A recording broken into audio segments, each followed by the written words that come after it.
ഇന്നത്തെ നമ്മുടെ മെനുവിലുള്ളത് ചിക്കൻ പെരളനാണ്. അതിനായി ആവശ്യമുള്ളത് 1 കിലോ ചിക്കൻ ചെറു പീസാക്കിയത്. ഇനിയും ഇതിന് ആവശ്യമായിട്ടുള്ളത് സവാള കൊത്തിയരിഞ്ഞത് ഒരു 3 എണ്ണം, പച്ചമുളക് കീറിയത് 6 എണ്ണം, വെളുത്തുള്ളി കീറിയത് 6 എണ്ണം, ഇഞ്ചി നീളത്തിലരിഞ്ഞത് 1.5 ടേബിൾ സ്പൂൺ, മഞ്ഞൾപ്പൊടി 1/4 ടീസ്പൂൺ, തൈര് 1 കപ്പ്. ഇതിന് ആവശ്യമായ മസാലപ്പൊടികൾ: മല്ലിപ്പൊടി ചൂടാക്കിയത് 2 ടേബിൾ സ്പൂൺ, മുളക് പൊടി ചൂടാക്കിയത് 1.5 ടേബിൾ സ്പൂൺ, കുരുമുളക് പൊടി 1/4 ടീസ്പൂൺ, പെരിഞ്ജീരകം പൊടിച്ചത് 1/2 ടീസ്പൂൺ, ഗ്രാമ്പൂ ചതച്ചത് ഒരു 3 എണ്ണം, കറുവാപ്പട്ട പൊടിച്ചത് 1 ഇഞ്ച് നീളം. അവസാനം വറുത്ത് ചേർക്കാനായി ഒരു 3 സവാള നീളത്തിൽ അരിഞ്ഞതും ആവശ്യമായിട്ട് അടുപ്പിൽ വെച്ച് നമ്മൾ കട്ട് ചെയ്ത് വെച്ചിരിക്കുന്ന ചിക്കൻ അതിലേക്ക് ഇടുക.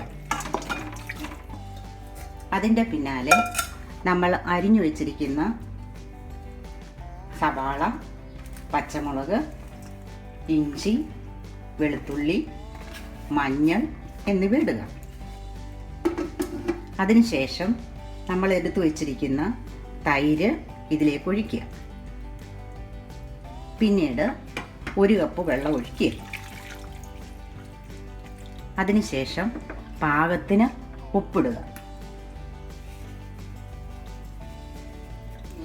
നന്നായി ഒന്ന് ഇളക്കി സ്റ്റൗ ഓണാക്കുക. പിന്നീട് ഇളക്കിയതിന് ശേഷം ഒരു 12 മിനിറ്റ് അടച്ചു വെച്ച് വേവിക്കുക.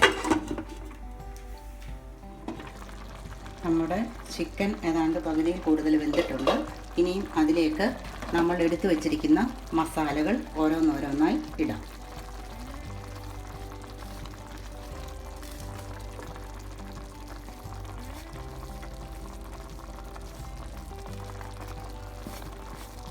മസാല നന്നായി ഇളക്കിയതിന് ശേഷം അത് വറ്റി വരാൻ 2 മിനിറ്റ് സമയം കൊടുക്കുക. കറി നന്നായി വറ്റിയിട്ടുണ്ട്. ഇനിയും നമുക്കിത് സെർവ് ചെയ്യുന്ന പാത്രത്തിലേക്ക് നമ്മൾ എടുത്തു വെച്ച സവാള എണ്ണയിൽ വഴറ്റിയെടുക്കാം.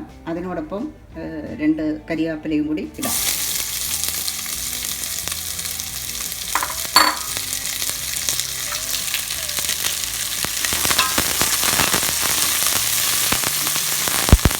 വഴങ്ങ കിട്ടാൻ ഒരല്പം ഉപ്പിടുന്നത് നന്നായിരിക്കും. ഉപ്പിട്ട് ഇളക്കുക. വറുത്തെടുത്ത സവാള നമുക്ക് ഈ ചിക്കൻ്റെ മുകളിലേക്ക് വിതറിയിടാം.